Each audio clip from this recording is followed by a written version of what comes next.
বাংলাদেশের আপডেট সংবাদে আপনাদেরকে স্বাগত। শুরুতেই সংবাদ শিরোনাম। শুরুতেই জানিয়ে দেব একটি গুরুত্বপূর্ণ ভয়ঙ্কর সংবাদ। ক্রমশ শোচনীয় হচ্ছে পরিস্থিতি। এবার বাংলাদেশে হবে সামরিক অভ্যুত্থান, কড়া নজর দিল্লির।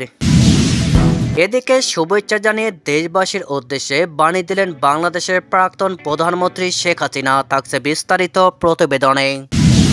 দীর্ঘ ৮ বছর পর পরিবারের সাথে ঈদ করছেন খালেদা জিয়া। সবশেষে জানিয়ে দেব স্বৈরাচার বিরোধী আন্দোলন দুর্বল হলে শেখ হাসিনা সরকার আবার ফিরবে, জানালেন রাশেদ। এতক্ষণ শুনছিলেন সংবাদ শিরোনাম, এবারে বিস্তারিত। ক্রমশ শোচনীয় হচ্ছে পরিস্থিতি। এবার বাংলাদেশে হবে সামরিক অভ্যুত্থান, কড়া নজর দিল্লির। ক্রমশ জটিল থেকে জটিলতর হচ্ছে বাংলাদেশের পরিস্থিতি। একাধিক সূত্র মারফত পাওয়া খবর অনুযায়ী বর্তমান প্রেক্ষাপটে বিভাজন দেখা দিয়েছে বাংলাদেশ সেনাবাহিনীর মধ্যে। এই পরিপ্রেক্ষিতে ইসলামী চরমপন্থীদের উস্কানিতে সেদেশে সেনা অভ্যুত্থান ঘটে কিনা সেদিকেই কড়া নজর রেখেছে দিল্লি। বর্তমান প্রেক্ষাপটে দাঁড়িয়ে বাংলাদেশের রাজনৈতিক ময়দানে সামরিক বাহিনী ও নেতৃত্বদের গুরুত্ব যে বিশাল তা নিয়ে কোনো সন্দেহ নেই। এই পরিস্থিতিতে গোটা বিষয়টির ওপর কড়া নজর রাখছে ভারত। যদিও কূটনৈতিক সূত্রের খবর, এই মুহূর্তে কিছুটা হলেও চাপের মধ্যে রয়েছেন বাংলাদেশের সেনাপ্রধান। তিনি চাইছেন নিরপেক্ষভাবে অবস্থান করে ভারসাম্যের পথে হাঁটতে। তবে সেনার মধ্যে তার বিরোধী শক্তি যে মাথাচাড়া দিয়ে উঠেছে, সেটাই এখন অন্যতম বড় চিন্তার কারণ দিল্লির কাছে। আবার জামায়াতে ইসলামী কট্টর সমর্থক বলে পরিচিত বাংলাদেশের লেফটেন্যান্ট জেনারেল মোহাম্মদ ফাইজুর রহমানের অতীতে জামায়াতপন্থী অফিসার এবং সেনাদের পাশে দাঁড়ানোর দৃষ্টান্ত রয়েছে মোহাম্মদ ফাইজুর রহমানের। এমনকি তার শুভাকাঙ্ক্ষী রয়েছে পাকিস্তানের ISI-তেও। সব মিলিয়ে বাংলাদেশে যদি সেনা অভ্যুত্থান ঘটে, তাতে বড় ভূমিকা থাকতে পারে মোহাম্মদ ফাইজুর রহমানের। শুভেচ্ছা জানিয়ে দেশবাসীর উদ্দেশ্যে বাণী দিলেন বাংলাদেশের প্রাক্তন প্রধানমন্ত্রী শেখ হাসিনা। বাংলাদেশে সোমবার ঈদ পালিত হবে। রবিবার সন্ধ্যায় ঢাকায় দেশটির জাতীয় চাঁদ দেখা কমিটির বৈঠক শেষে জানানো হয়, ঈদের চাঁদ দেখা গিয়েছে। জাতীয় চাঁদ দেখা কমিটির ঘোষণার পরপরই দেশবাসীকে ঈদের শুভেচ্ছা জানিয়েছেন শেখ হাসিনা। রবিবার সন্ধ্যায় আওয়ামী লীগ তার বক্তব্য প্রচার করেছে। তাতে শেখ হাসিনাকে বাংলাদেশের প্রধানমন্ত্রী বলে উল্লেখ করা হয়েছে। রাষ্ট্রপতি প্রধানমন্ত্রীর মতোই হাসিনার শুভেচ্ছা বার্তাকে তার দল দেশবাসীর উদ্দেশ্যে বাণী বলে উল্লেখ করেছে। আওয়ামী লীগের দলীয় কর্মসূচি বরাবর হাসিনাকে প্রধানমন্ত্রী উল্লেখ করা হচ্ছে। ডোনাল্ড ট্রাম্প দ্বিতীয়বার আমেরিকার প্রেসিডেন্ট হওয়ার পর হাসিনা তাকে শুভেচ্ছা জানান। শুভেচ্ছা বার্তায় নিজেকে বাংলাদেশের প্রধানমন্ত্রী বলে উল্লেখ করেন তিনি। এই ব্যাপারে আওয়ামী লীগের বক্তব্য, শেখ হাসিনাকে জোর করে ক্ষমতাচ্যুত করা হয় বিরাট এক ষড়যন্ত্রের অংশ হিসাবে। সেটা বুঝতে পেরেই তিনি আনুষ্ঠানিকভাবে পদত্যাগ করেননি। নিয়ম হলো রাষ্ট্রপতির কাছে গিয়ে তার সামনে পদত্যাগপত্রে সই করতে হবে। পরবর্তী প্রধানমন্ত্রীর দায়িত্ব না নেওয়া পর্যন্ত পদত্যাগী প্রধানমন্ত্রীর কাজ চালিয়ে যাওয়ার কথা। শেখ হাসিনার ক্ষেত্রে তেমন কিছুই ঘটেনি। ডক্টর মোহাম্মদ ইউনূস গত বছর ৮ আগস্ট প্রধান উপদেষ্টার দায়িত্ব নেন। হাসিনা দেশ ছাড়েন ৫ আগস্ট। মাঝে ৩ দিন দেশে কোনো সরকার ছিল না। আওয়ামী লীগের দাবি, সংবিধান এবং আইন মোতাবেক হাসিনাই এখনও প্রধানমন্ত্রী। দেশবাসীকে ঈদের শুভেচ্ছা জানানোর পাশাপাশি দেশের বর্তমান রাজনৈতিক অস্থিরতা এবং আর্থিক মন্দা নিয়ে উদ্বেগ ও ক্ষোভ প্রকাশ করেছেন শেখ হাসিনা। তিনি বলেছেন, ঈদ আমাদের সবচেয়ে বড় উৎসব।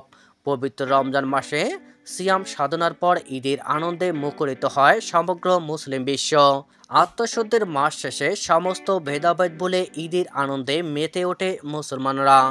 বাংলাদেশে এই উৎসবে শরিক হয় সব ধর্মের, বর্ণের ও জাতিসত্তার মানুষেরা।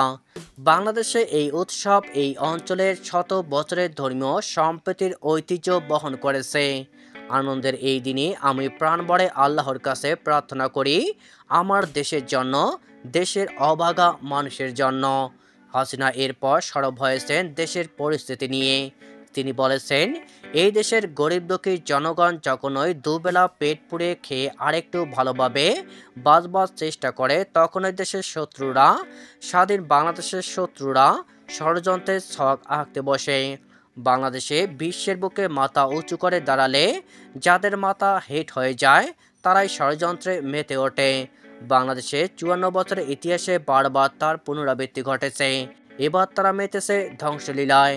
স্বাধীন সার্বভৌম বাংলাদেশকে নিশ্চিহ্ন করার প্রকল্প তারা হাতে নিয়েছে। দেশের সার্বিক পরিস্থিতিতে সেই আকাঙ্ক্ষারই পদধ্বনি শোনা যাচ্ছে। ঈদের উৎসবে মানুষের ঐক্যে, মানুষের জনগণের সেই সংখ্যাকে গুঁড়িয়ে দিতে হবে। মানুষকে ঐক্যবদ্ধ হতে হবে এই ভ্রাতৃত্বপূর্ণ, এই সম্প্রীতিময় সমাজ ও দেশ রক্ষায়। আওয়ামী লীগ সভানেত্রী বলেছেন, আমি জানি এই ঈদের আনন্দ সবার শরিক হওয়া হবে না। বিগত প্রায় ৮ মাসে বাংলাদেশে ধর্মীয় সংখ্যালঘুরা নির্যাতনের শিকার হয়েছেন। দখলদারদের আগ্রাসন থেকে রক্ষা পায়নি মাজার, খানকা ও দরগা শরীফও। বাংলায় ইসলাম প্রতিষ্ঠার ৮০০ বছরে এমন ন্যাক্কারজনক ঘটনা ঘটেনি। আইনশৃঙ্খলা পরিস্থিতির চরম অবনতির সঙ্গে সঙ্গে অর্থনীতির মেরুদণ্ড ভেঙে গেছে। বন্ধ হয়ে যাচ্ছে পোশাক শিল্প সহ উৎপাদনমুখী কারখানা। ঈদের এই সময়ে প্রাপ্য বেতনের দাবি জানানোর পরিণতিতে নির্যাতনের শিকার হয়েছেন শ্রমিকরা। দীর্ঘ ৮ বছর পর পরিবারের সঙ্গে ঈদ উদযাপন করেছেন বিএনপি চেয়ারপারসন বেগম খালেদা জিয়া। লন্ডনে বড় ছেলে ও বিএনপির ভারপ্রাপ্ত চেয়ারম্যান তারেক রহমান, পুত্রবধূ জোবাইদা রহমান, ছোট ছেলে আরাফাত রহমান কোকোর স্ত্রী ও ৩ নাতনির সঙ্গে ঈদ উল ফিতর উদযাপন করবেন তিনি। এর আগে ২০১৭ সালে চিকিৎসার জন্য লন্ডনে যান খালেদা জিয়া। ওই সময় ৩ মাস তারেক রহমানের বাসায় অবস্থান করেন। পরিবারের সদস্যদের সঙ্গে ঈদ উল আজহা উদযাপন করেন। এরপর দীর্ঘদিন কারাগারে থাকার পরিবারের সদস্যের সঙ্গে ঈদ উদযাপন করা হয়নি তার। চলতি বছরের ৭ জানুয়ারি চিকিৎসার জন্য লন্ডনে যান খালেদা জিয়া। ৮ থেকে ২৪ জানুয়ারি তিনি লন্ডনের দ্য ক্লিনিক হাসপাতালে চিকিৎসা নেন। এরপর তারেক রহমানের বাসায় তিনি চিকিৎসা নিচ্ছেন। খালেদা জিয়ার ব্যক্তিগত চিকিৎসক ও দলের স্থায়ী কমিটির সদস্য AZM জাহিদ হোসেন বলেন, দ্য লন্ডন ক্লিনিকের অধ্যাপক প্যাট্রিক কেনেডি ও জেনিফার কোসের অধীনে বাসা থেকে চিকিৎসা নিচ্ছেন খালেদা জিয়া। এছাড়া তার চিকিৎসায় গঠিত মেডিকেল দলের সদস্যরা সার্বক্ষণিক খোঁজখবর নিচ্ছেন এবং প্রয়োজনীয় চিকিৎসা দিচ্ছেন। শারীরিকভাবে এখন খালেদা জিয়া অনেকটা সুস্থ, তিনি মানসিকভাবেও চাঙ্গা। বিএনপির স্থায়ী কমিটির সদস্য ডক্টর খন্দকার মোশাররফ হোসেন বলেন, পরিবারের সকল সদস্যদের নিয়ে এবার খালেদা জিয়া ঈদ উদযাপন করবেন। অবশ্যই এটি তাদের জন্য আনন্দদায়ক।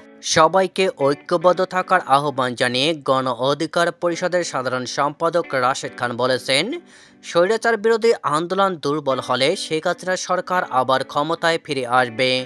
রোববার মাগুরায় গণ অধিকার পরিষদ আয়োজিত ইফতার মাহফিলে এই মন্তব্য করেন তিনি। মাগুরা শহরের ফাতেমা কমিউনিটি সেন্টারে আয়োজিত এই ইফতার মাহফিলে কেন্দ্রীয়, বিভাগীয় ও জেলা পর্যায়ের নেতাসহ বিভিন্ন রাজনৈতিক দলের অতিথি, সাংবাদিক ও সংগঠনের কর্মীরা অংশ নেন। মাগুরা জেলা গণ অধিকারের সভাপতি বরকত আলী সভাপতিত্বে প্রধান অতিথি হিসাবে উপস্থিত ছিলেন রাশেদ খান। স্থানীয় নেতাকর্মীদের ঐক্যবদ্ধ থাকার আহ্বান জানিয়ে গণ অধিকার পরিষদের সাধারণ সম্পাদক বলেন, মাগুরায় দীর্ঘদিন ধরে ত্রাসের রাজত্ব কায়েম করা হয়েছিল।